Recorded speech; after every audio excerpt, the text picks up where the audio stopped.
먹어도 끝이 없는 나라. 감당할 수 있겠니? Coming up on Arirang News. The U.S. and U.K. launched strikes against Iranian-backed Houthi targets in Yemen in response to weeks of rebel attacks on ships in the Red Sea. Iran condemns the strikes and Houthi warns of retaliation. The U.S. slaps a fresh round of sanctions on a Russian individual and 3 entities who are accused of having taken a role in Moscow's use of North Korean weapons against Ukraine. There's only a week left until the 2024 Winter Youth Olympics kick off in Gangwon province, South Korea. We take a look at the last-minute preparations.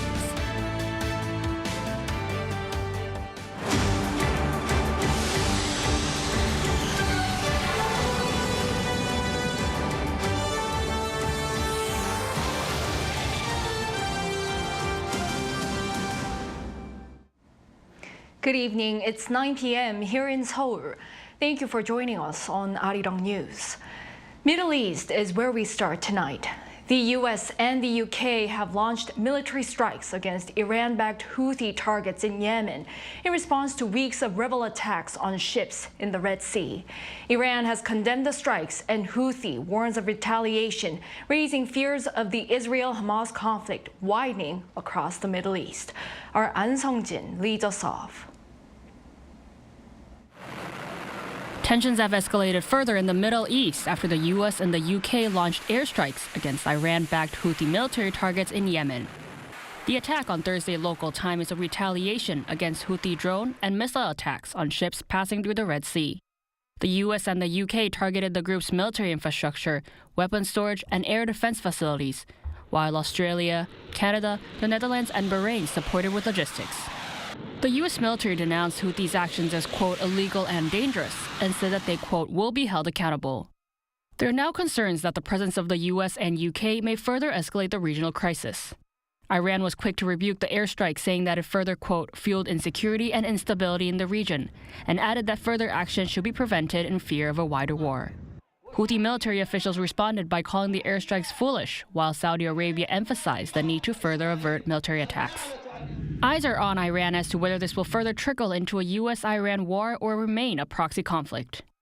Meanwhile, South Korea, the U.S., and 8 other countries issued a joint statement that affirmed the priority of shared commitment to instigate stability and demobilize further military action that threatens global trade.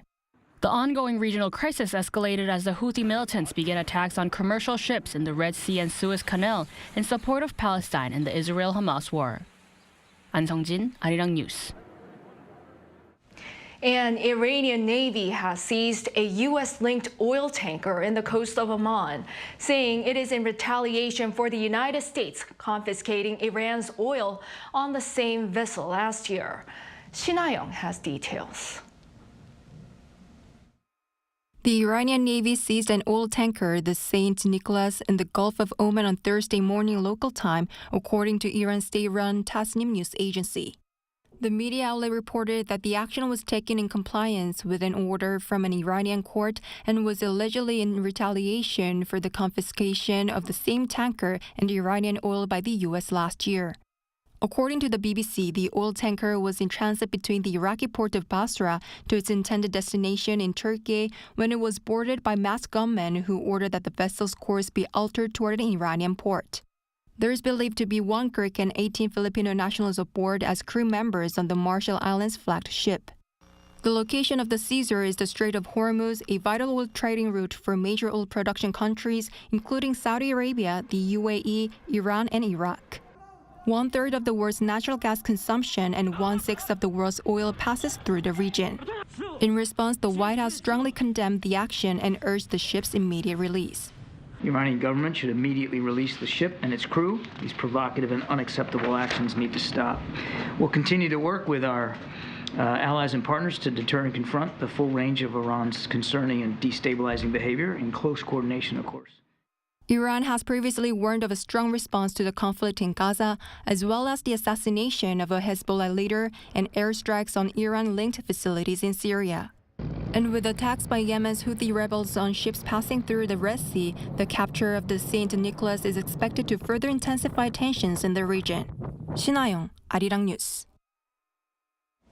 To prepare for any uncertainties when it comes to global trade routes in the Red Sea, the South Korean government on Friday held a special task force meeting. Headed up by the Trade Ministry, the task force concluded that no South Korean companies so far have been affected as scheduled imports of fossil fuels have been able to arrive, and exports have been able to reach their intended destinations. However, the government noted that it'll continue to monitor the situation so that none of the country's vessels get caught up in the conflict and that there's no disruption to the country's exports. Moving on, the U.S. slaps a fresh round of sanctions on a Russian individual and 3 entities who are accused of having taken a role in Moscow's use of North Korean weapons against Ukraine. Kyiv says a North Korean short-range missile that Russia used earlier to attack Ukraine turns out to be a North Korean version of Iskander. Our Kim Jong-sil has the latest. The U.S. State Department has imposed sanctions on 3 Russian entities and 1 individual involved in the transfer of North Korean ballistic missiles to Russia, which used them against Ukraine. U.S. Secretary of State Antony Blinken, in a statement on Thursday, said the U.S. will not hesitate to take further actions.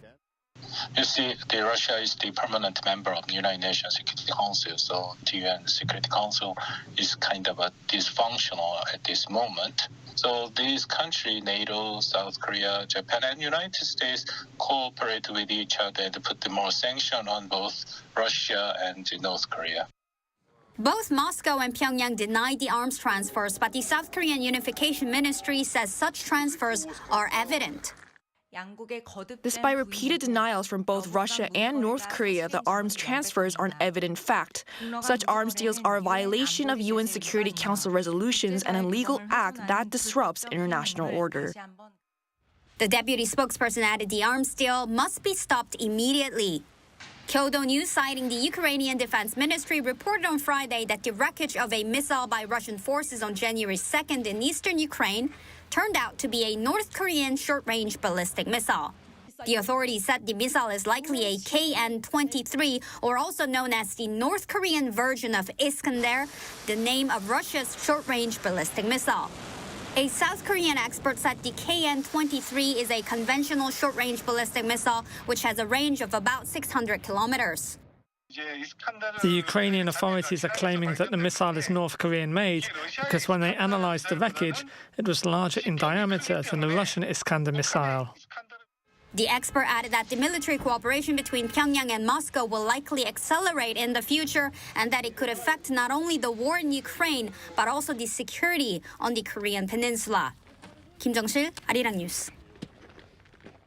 Shifting gears, South Korea's new foreign minister Cho Tae-yol called on Japanese companies to help resolve the issue of wartime forced labor together.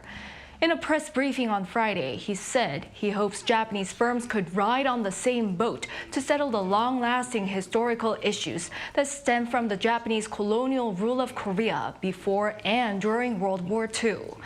His remarks come after the South Korean government last year announced its plan to compensate the Korean victims of Japan's wartime forced labor using funds procured through a public foundation instead of from the Japanese companies responsible.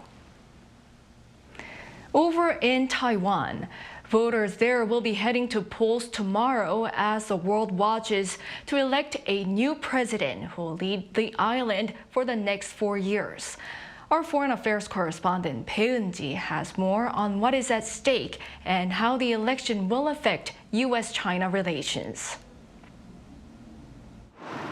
Voters in Taiwan will head to polls on Saturday in an election that could put it on a collision course with China, which has long claimed the self-governed island as its territory. Beijing has kept military pressure on Taiwan in recent months, sending fighter jets, drones, and warships near the island.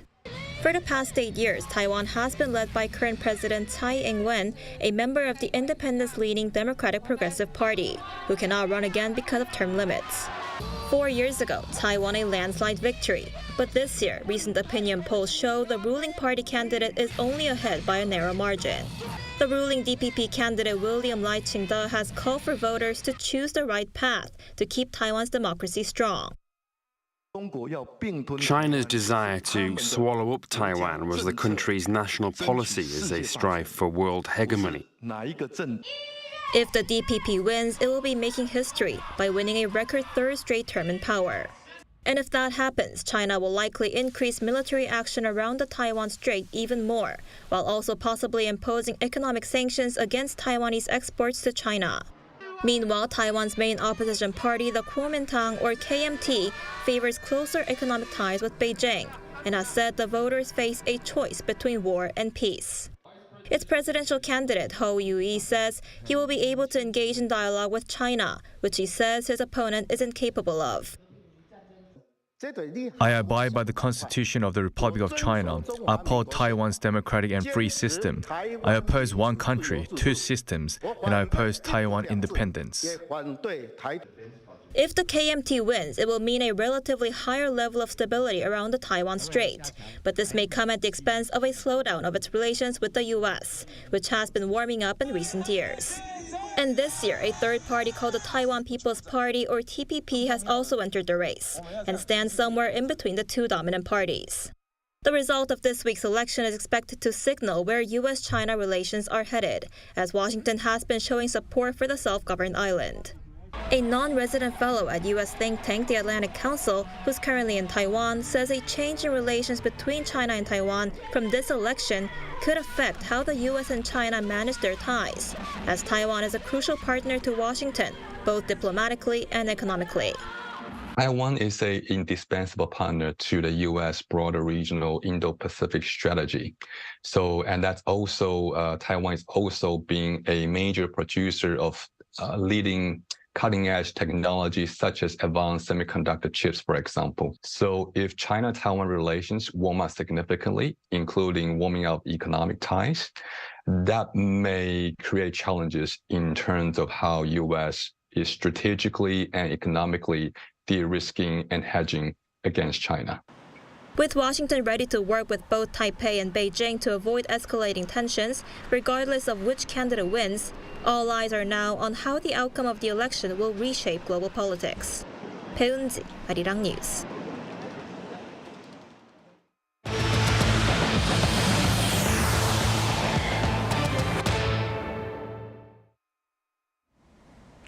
The South Korean economy is projected to recover driven by exports. But domestic spending and mounting geopolitical tensions may hinder growth. Our Moon Hae-ryun has the latest government assessment. South Korea's economy overall is showing signs of recovery, with sharp growth in exports and more stunted growth in facility and construction investment and private spending.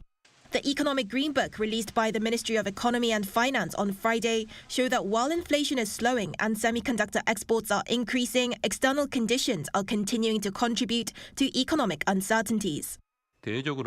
Economic uncertainties continue with geopolitical tensions in the Middle East and the war in Ukraine, and there are mixed expectations of improvement in the IT industry and concerns about a weakening global recovery. December 2023 saw an overall growth of 5.1% in exports compared to the same month the year before, on the back of a recovery in South Korea's tech industry. Outbound shipments of chips increased by 13% on year, while ship and car exports jumped by 47% and 18% respectively. South Korea's exports performed well generally in the final month of 2023, as more than half of the country's 15 key export sectors saw a rise.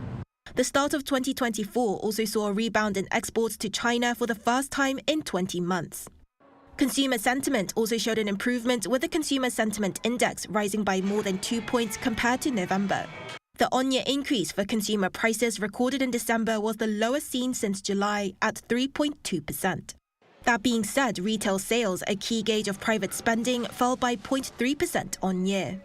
Retail sales in South Korea have been declining since the second quarter of last year, and while consumer sentiment was high in December, the government predicted that it was the major discount events for vehicles and other items that contributed to the high CSI. The price of fruit led an upsurge in prices, with oil prices on a downward trend in line with falling global crude oil prices. Facility and construction investment saw a decline on year in November, while production slowed for the service industry. The Finance Ministry said it would continue to manage potential risks, such as real estate project financing, and prioritize recovering price stability. Moon Hae-ryun, Arirang News.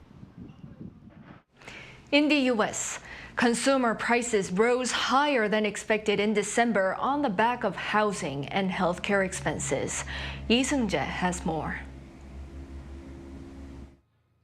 U.S. consumer prices rose 0.3% in December, higher than the market expectation of 0.2%. On a 12-month basis, U.S. CPI rose 3.4%, also exceeding market expectations of 3.2%.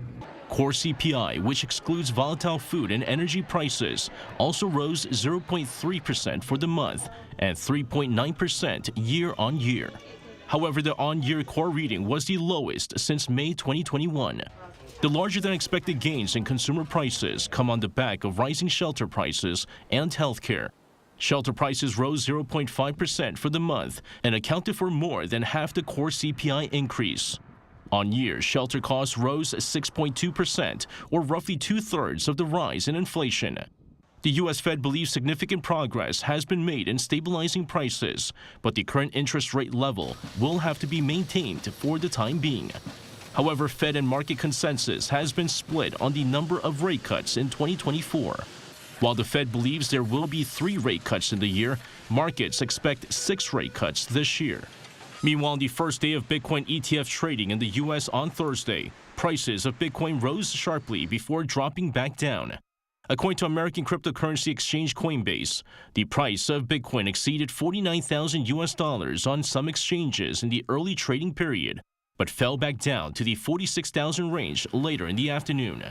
Citing experts, a CNBC report said that Bitcoin prices will go down for the time being due to profit-taking.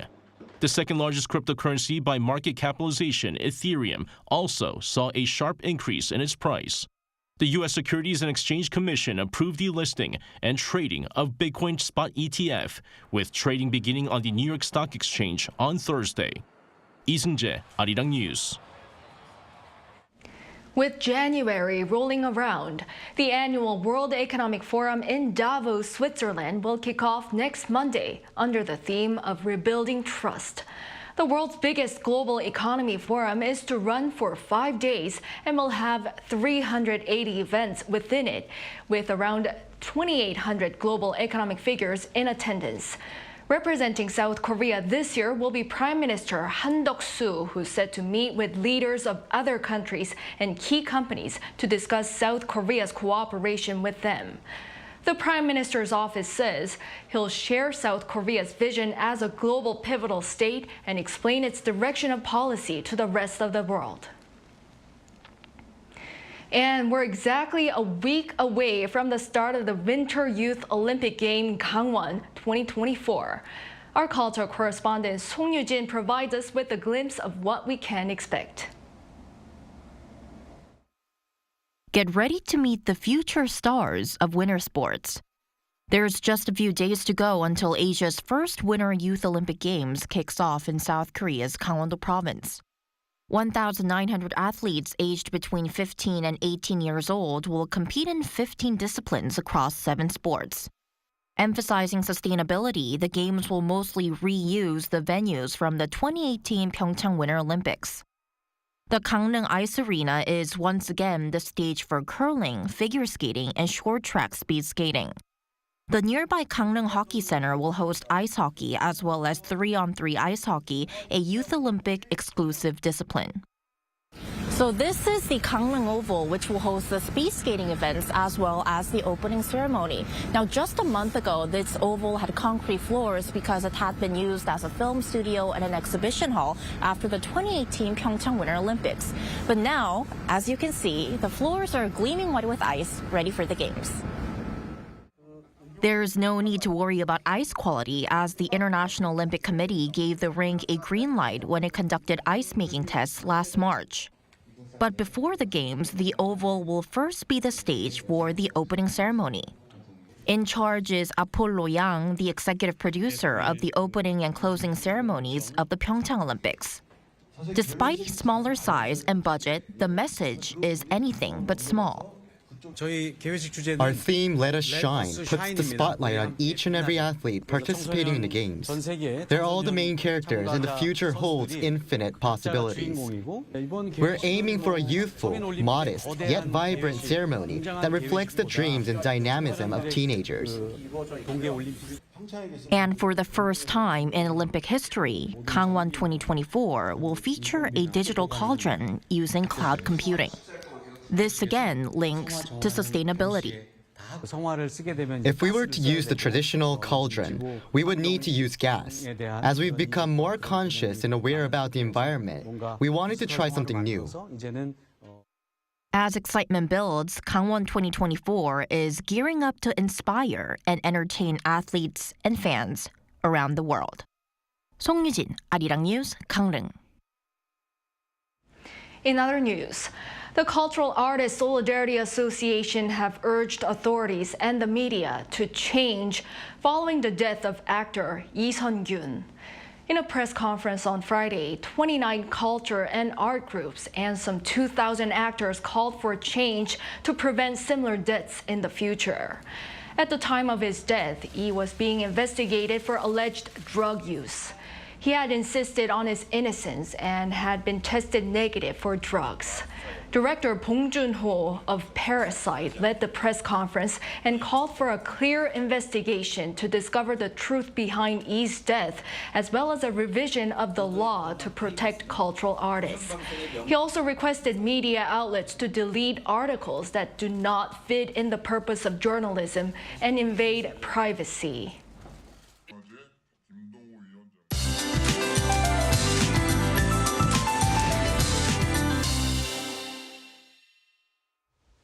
It seems like ultrafine dust has been resolved all over the country from this afternoon. All areas are expected to have good to normal levels of ultrafine dust tomorrow. Therefore, tomorrow is a perfect day for outdoor activities with clear weather and temperatures exceeding the seasonal average. However, it will gradually rain or snow all over the country on Sunday, starting with the central and northern regions in the morning. After the rain stops, winter cold is expected to appear early next week. Strong winds of around 50 meters per second are expected in eastern parts of the country by tomorrow morning. In particular, strong waves are expected to hit the east coast tomorrow. Those who visit the coast for the weekend should pay attention to safety accidents. Tomorrow's Seoul and Daejeon will start off at -5 degrees Celsius. Most regions will see sunny skies for the daytime. Gwangju and Daegu will reach 8 degrees, Gyeongju, Busan, and Jeju 10 degrees Celsius. There will be colder air moving in early next week, but there's no need to worry about severe cold snap. That's all for Korea. Here are the weather conditions around the world.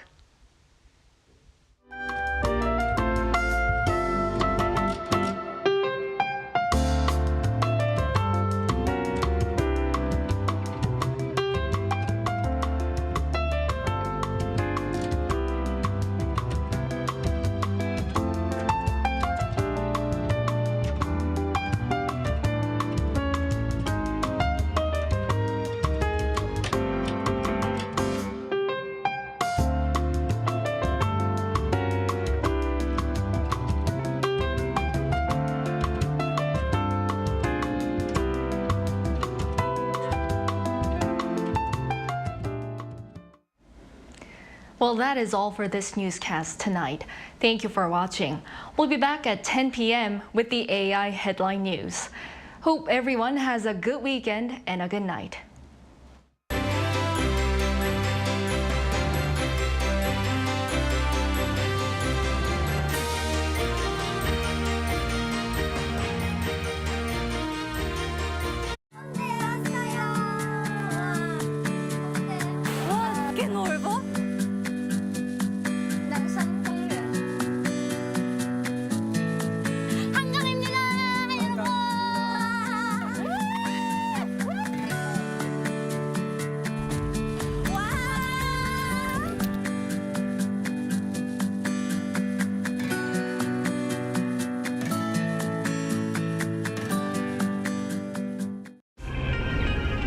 한국에 오면 먹어야죠.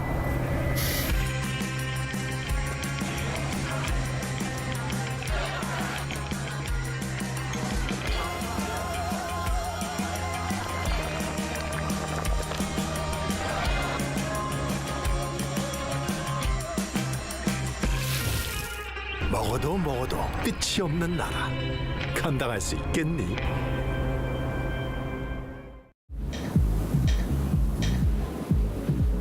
웰컴.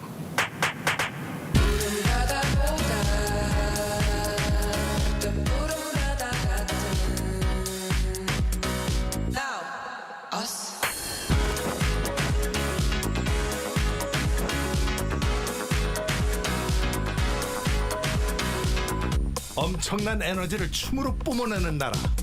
감당할 수 있겠니?